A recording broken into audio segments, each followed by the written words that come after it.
Buongiorno, in questo video viene affrontato lo studio del concertino in stile di Vivaldi di Ferdinand Küchler. Concertino ispirato evidentemente al concerto opera 3 numero 6 di Antonio Vivaldi in La minore, che tutto il mondo conosce. Allora, il tema iniziale assomiglia in effetti molto al concerto appena accennato.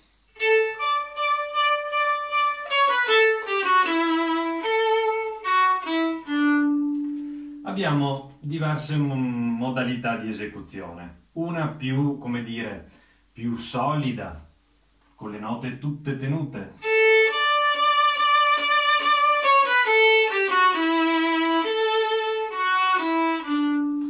Questa, dal punto di vista didattico, può essere molto utile nello studiare l'omogeneità tra le note in giù e le note in su, per evitare che la fisiologia dell'arco e la sua naturale, come si dice, la sua naturale accentuazione nelle note in giù venga neutralizzata.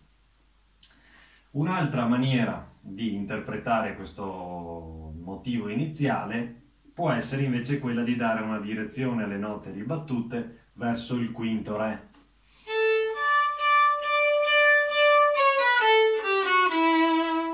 Io preferisco personalmente questa.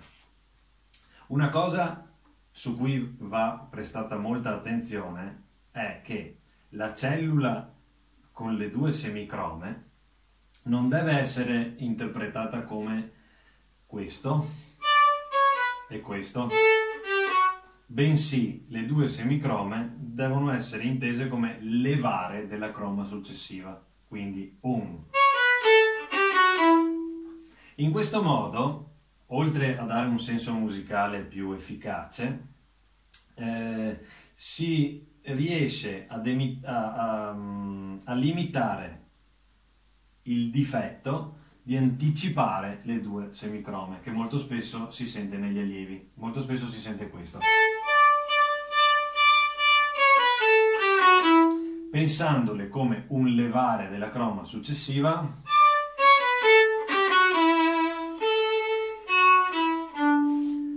questo difetto viene facilmente annullato.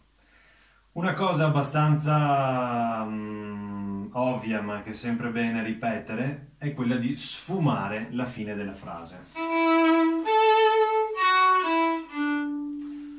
Trattandosi di un motivo ripetuto 3 volte in progressione a distanza di terza ascendente, una buona idea può essere quella di seguire la progressione aumentando mano a mano la dinamica, quindi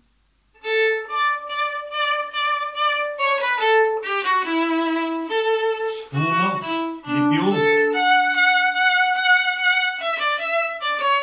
sfumo e ancora di più.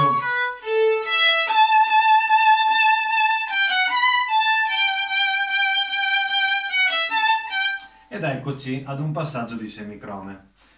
Molto spesso si sentirà correre. Allora, la prima cosa per non correre, ovviamente, è quella di studiare accentuando ogni prima nota.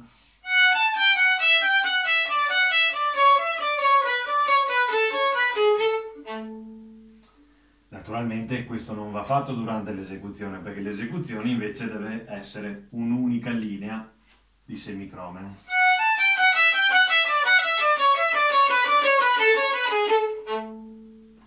Anche qui la chiusura va sfumata, perché tante volte si sente assolutamente orribile. A questo punto Küchler imita un tipico procedimento vivaldiano, che è quello dell'eco, inteso come una stessa ripetizione, la ripetizione dello stesso inciso, prima forte e poi piano.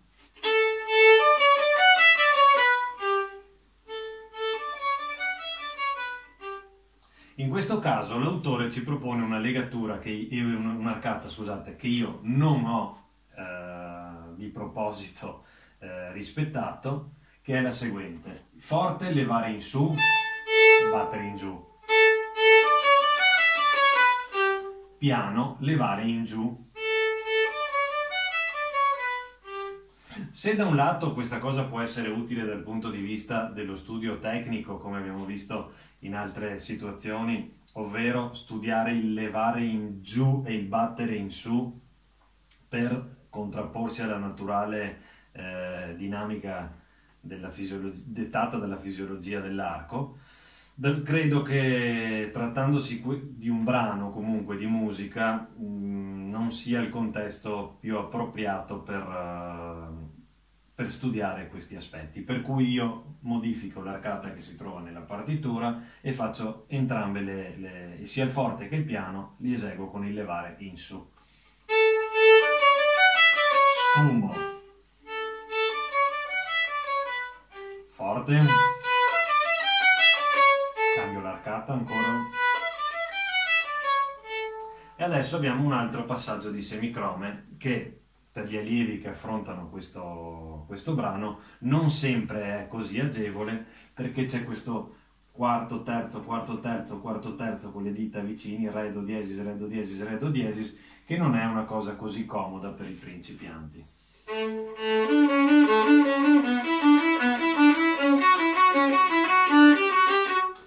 Quindi propongo come studio, ovviamente in tempo lento, questo sistema. Quando suono il quarto dito preparo già il terzo.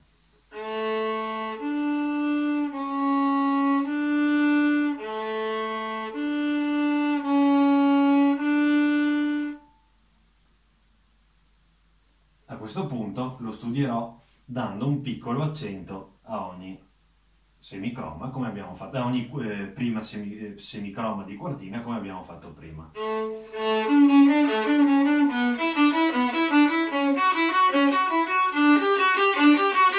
Crescendo.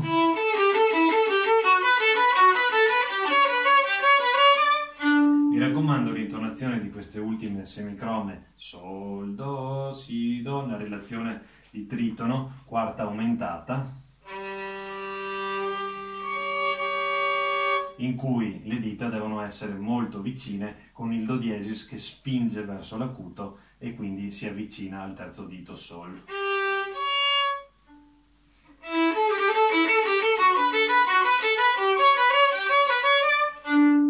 Qui la stessa cosa che abbiamo visto prima con le semicrome che vanno intese come levare della croma successiva.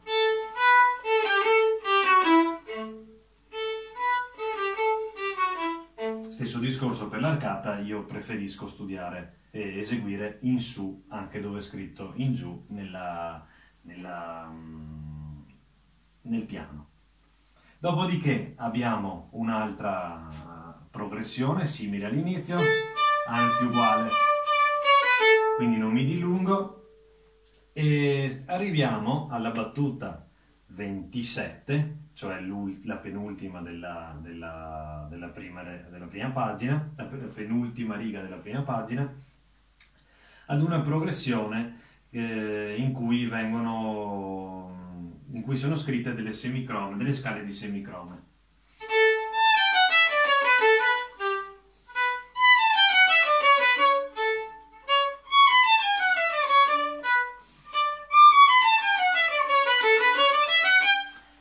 Praticamente abbiamo dei modelli che partono con un salto di ottava. Abbiamo un modello che parte con un salto di ottava ascendente e si ripete a scalini, un tono sempre più acuto.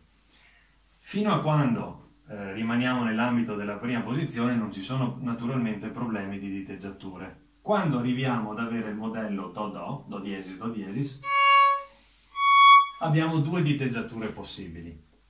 Quella che ci viene proposta in stampa, ovvero in terza posizione, per cui sarà, e torno in prima sul do. Questa ha il vantaggio di utilizzare due posizioni comode, la prima e la terza, che sono tra le posizioni più, come dire, più amate dai violinisti, ma ha lo svantaggio di smanicare avanti e indietro due volte, la prima e la seconda. Vediamo comunque come studiare questa diteggiatura. Studieremo il passaggio in terza con il secondo dito, nota guida che da do diesis va a mi,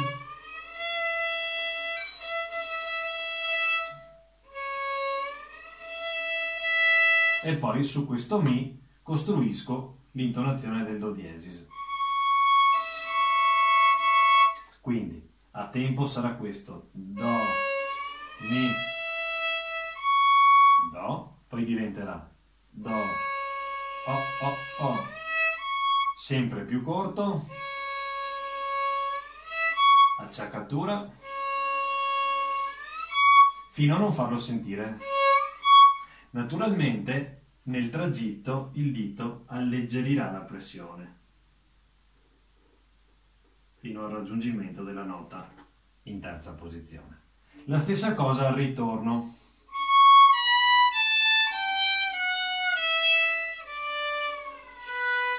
Quindi re, si, do diesis, re, si, diventerà re, poi re, fino ad arrivare all'acciaccatura e fino a non farsi sentire.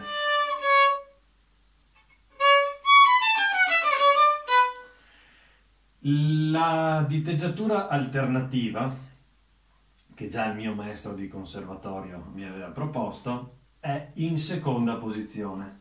Quindi arriviamo dalla scala precedente,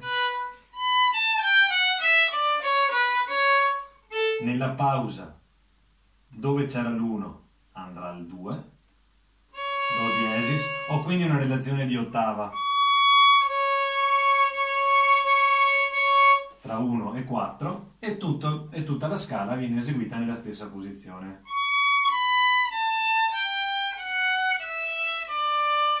E torno in prima nel si naturale.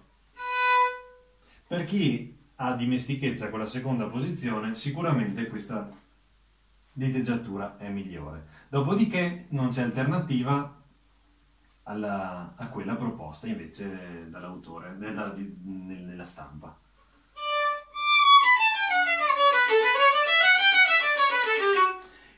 Enfatizzeremo la linea melodica con la dinamica.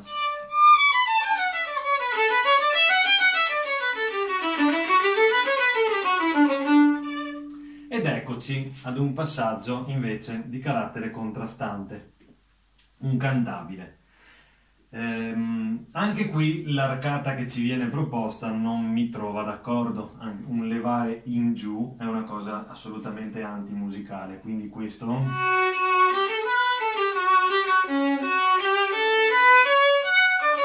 non mi piace e io propongo un'arcata in su e due arcate in su nel do fa diesis, le ultime due crome di battuta 33, che è la prima battuta della prima riga della seconda pagina. Trattandosi di un cantabile in tonalità minore, secondo me bisogna cercare un suono un pochettino più morbido e quindi ci possiamo spostare da qui un pochettino verso la tastiera.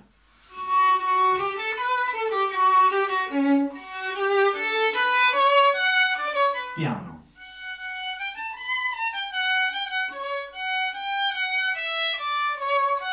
E adesso una tipica progressione vivaldiana.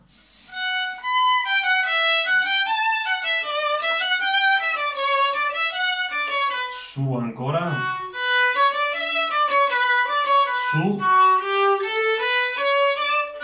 Quindi sostanzialmente le arcate che io preferisco sono sempre, prevedono sempre l'arcata in su nel levare. A questo punto abbiamo una specie di ripresa alla dominante.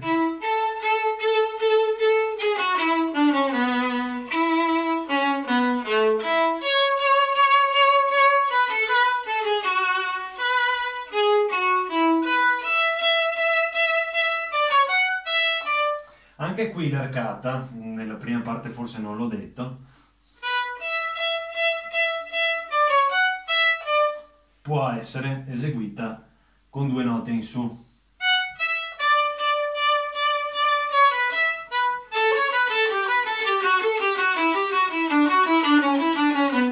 Adesso ho fatto una specie di studio accentuando, ma è molto più bella se viene eseguita questa serie di semicrome come con un'unica direzione.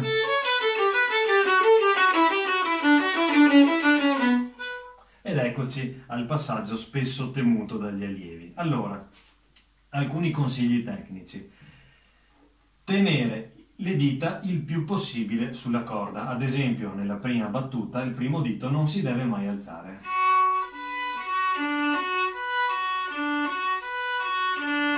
Vediamo di organizzare un po' meglio l'intonazione.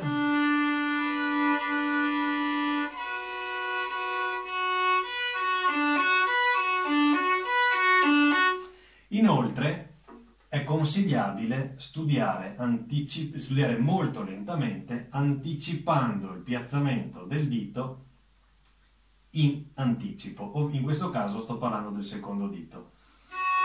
Rimane giù.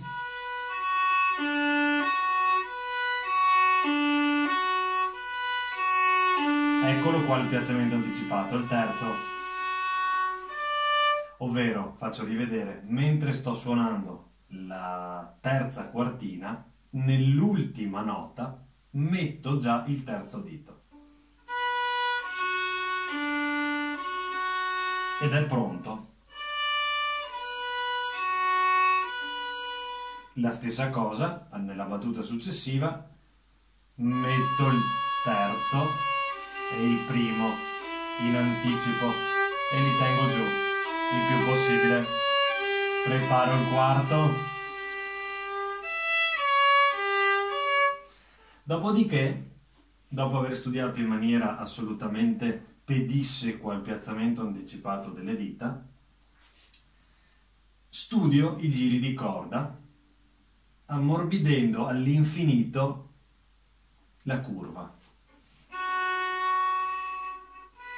Già in questo levare metto una corona sul fa diesis e dilato il movimento di anticipazione del cambio di corda. E anche qui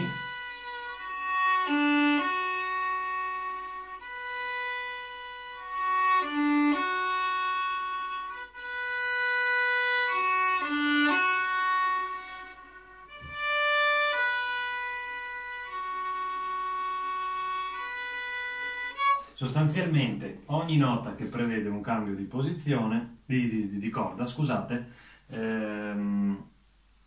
viene coronata e il tempo ci serve, il tempo della corona ci serve per studiare il movimento. Faccio rivedere nel passaggio successivo.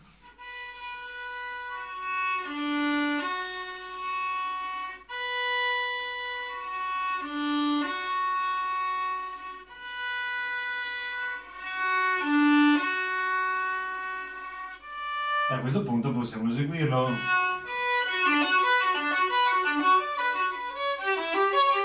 Eccetera, eccetera. Per il resto non ci sono particolari cose diverse da quelle che abbiamo visto finora. Buono studio.